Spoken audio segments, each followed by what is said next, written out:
It's a little bit of a case-by-case scenario, which makes it difficult for regulation.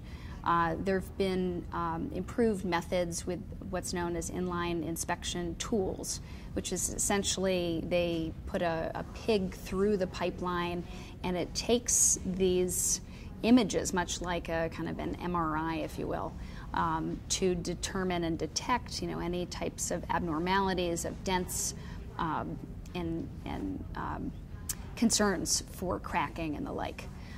So that technology, while comforting, must be accompanied by actual physical examinations, both externally and internally.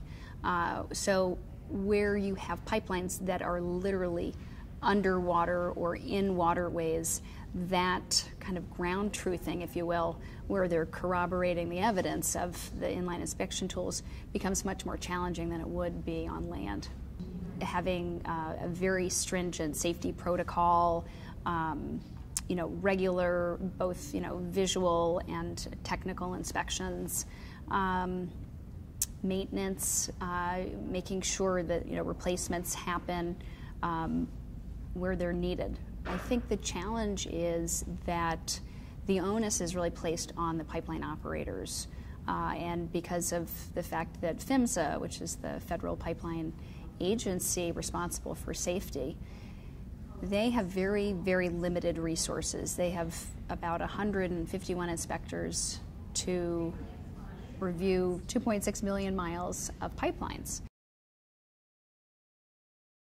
More and more states, especially here in the Great Lakes, are very concerned about pipeline safety, and they understand that it's an issue that they need to address urgently. It's been one of those under the rug type of situations.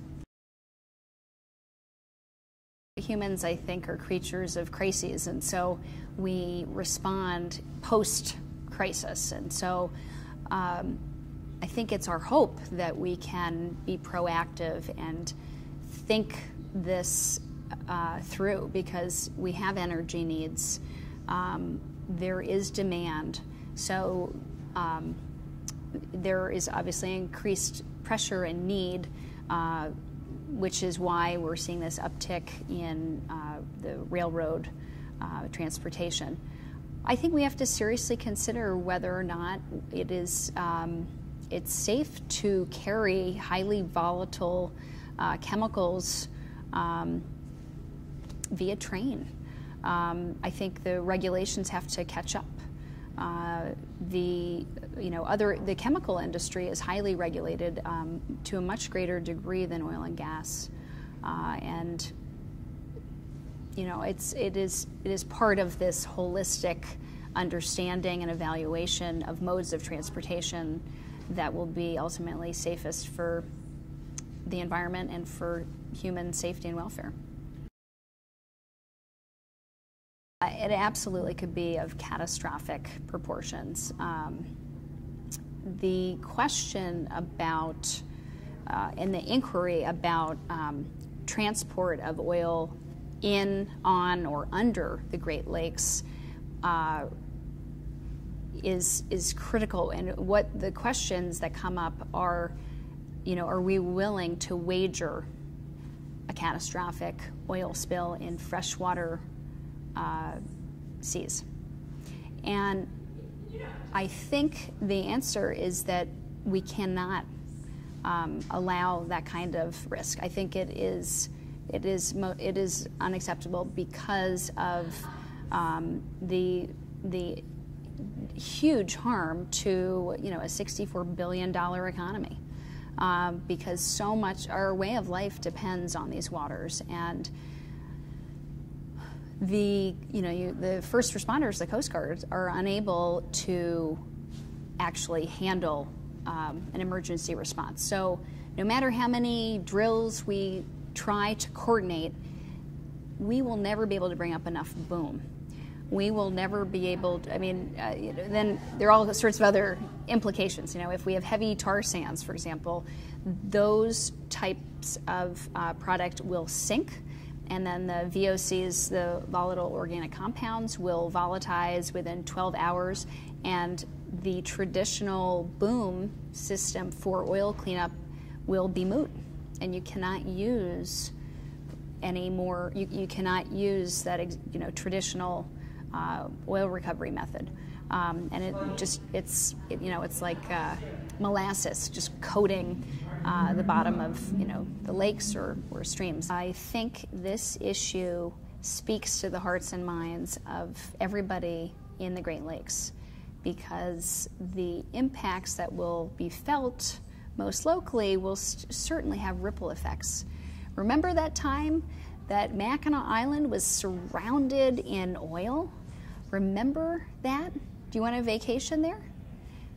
That has a lasting impact, and it's just a legacy that I can't imagine anybody in a leadership position would ever want to have. We've seen, Michigan has experienced, the largest inland oil spill in U.S. history back in 2010. That was 5 years ago. And since then, we know a lot more, but we don't have an action plan in place right now.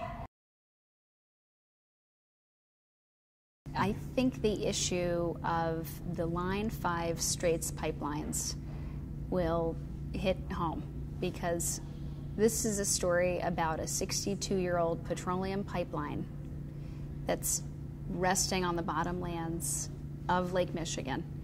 And every day, 23 million gallons of petroleum products are being pumped through these aging pipelines. And sometimes there are questions that we have to ask of ourselves. And the question here is, in today's world, would we ever allow a petroleum pipeline to be situated there? And I think the answer is no. The Attorney General, Bill Schuette, has recognized that. And back in 1953, the state of Michigan evaluated this issue. It was a very different time. It was an era where there was extraordinary breakthroughs in technology, and this was an engineering feat that was quite extraordinary, to think about laying 5 miles of pipeline in the middle of the Straits of Mackinac, which turns out to be the worst possible place. At the time, it made sense. This was pipe. It was a Canadian pipeline. This was a shortcut to bring Canadian oil through state of Michigan, in the Upper Peninsula, Lower Peninsula, and then off down to Sarnia. I think now, we just will not wager that risk, especially because we now know that, this is 20% of the world's fresh surface water, and that is an unacceptable risk that I don't think the 40 million people who live in this basin are willing to accept. I think you might see legislation banning the transport of, pipelines through, high consequent areas like the Great Lakes.